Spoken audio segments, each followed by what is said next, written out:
times people will say, well, I'm having a bad day, and the old adage, misery loves company. Well, I'll just make everybody else's day around me bad too. So I won't be the only one that is dealing with this. Not only can careless words hurt, but they can shape a life. There was an altar boy, 2 stories that I read about, and they all happened about the same time. There was an altar boy who was preparing the communion wine, and as he was getting everything ready, he was walking to the table and he spilled it. And the priest jerked him up, slapped him across the face, and told him to leave and never come back. The man ended up becoming a famous general, General Tito, who was a brutal communist leader over Yugoslavia.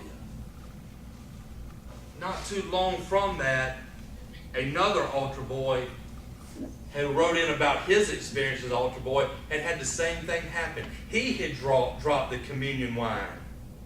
And the priest came over there and said, it's okay. One day you will grow up and you will be a great priest. The man grew up to become a TV evangelist, an Archbishop Fulton Sheen. This wasn't a name that I was familiar with, but he reached millions on national television. Archbishop Fulton Sheen. 2 altar boys who had done the same thing, and one of them was slapped and told him to leave and never come back. And one of them was said, it's okay, you're going to do great things. And because of the encouraging word of the tongue to one, he went on to do great things. But because of the words of another that disgraced and embarrassed him, sometimes I wonder what life this person may have taken if that man had said it's okay. Have you ever thought about it? Some of the most brutal people in history, you can trace their lives back to one situation, a crossroad, and people handled it a certain way, and it pushed them in a certain direction. It shapes lives. The tongue is so powerful, it shapes lives. Proverbs 12:18, the words either build up, your words either build up or tear down. Proverbs 12:18 says this, there is one who speaks like the piercings of a sword, but the tongue of the wise promotes health.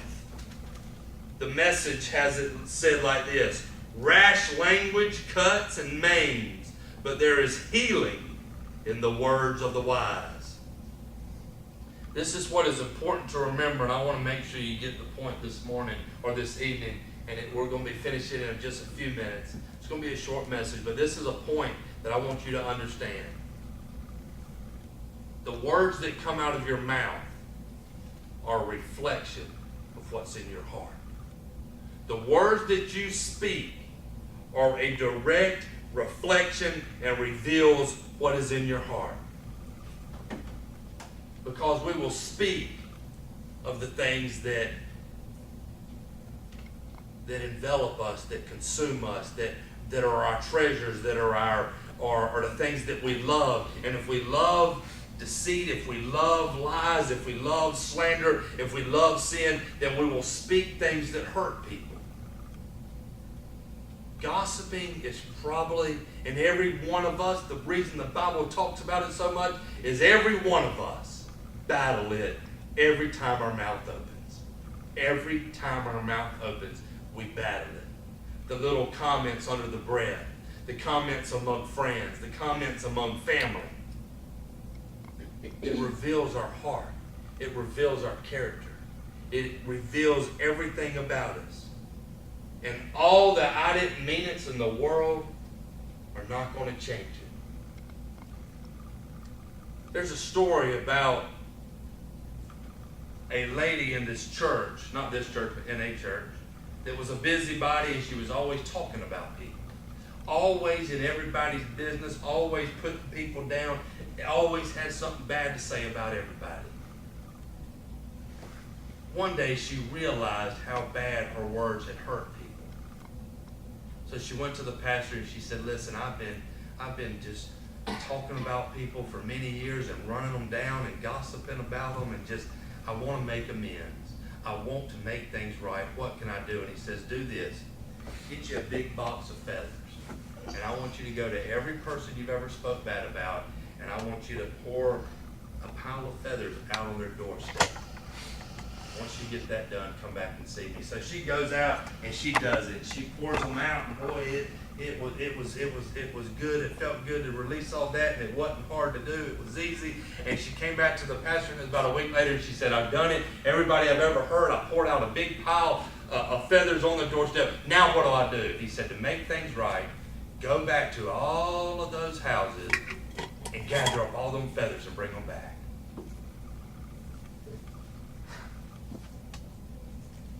Words are easily spoken, but once they leave your mouth,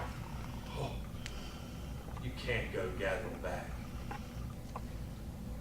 I don't care how many times you tell a person, I'm sorry I said that, the damage has already been done.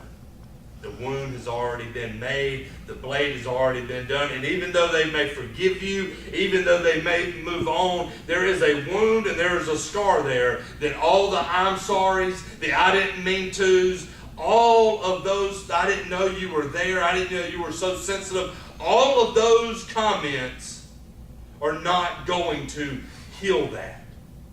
Because when it leaves the mouth, that's it.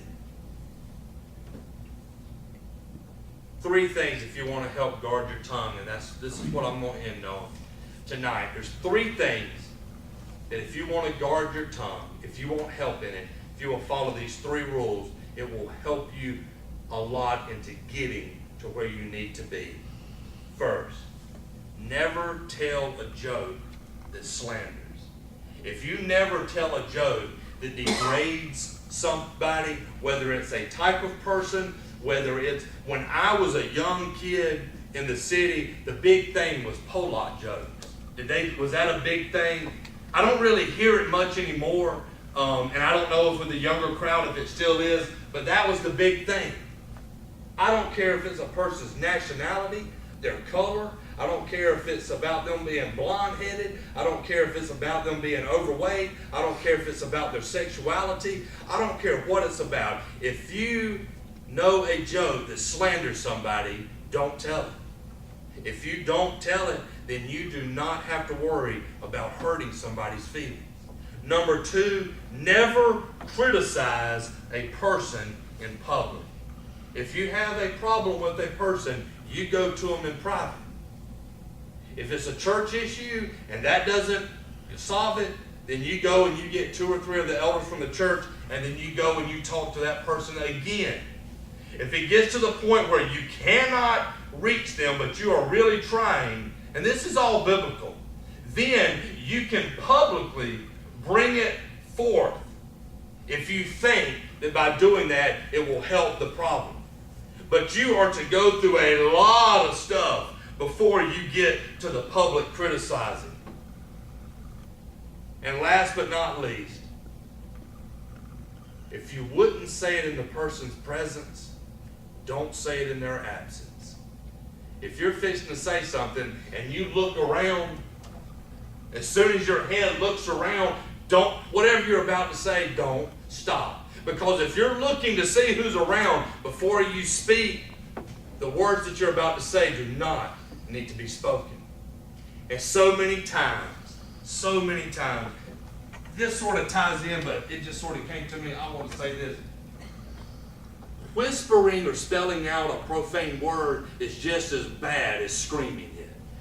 So many times people will talk to me and they will say, Mark, the other day this happened. You know what this person said? And they will whisper the word to me. Or they will spell it out and it will be a 4-letter profane word, but they think by whispering in it, by spelling it out, that it really isn't a bad word anymore. We've got to watch our tongue.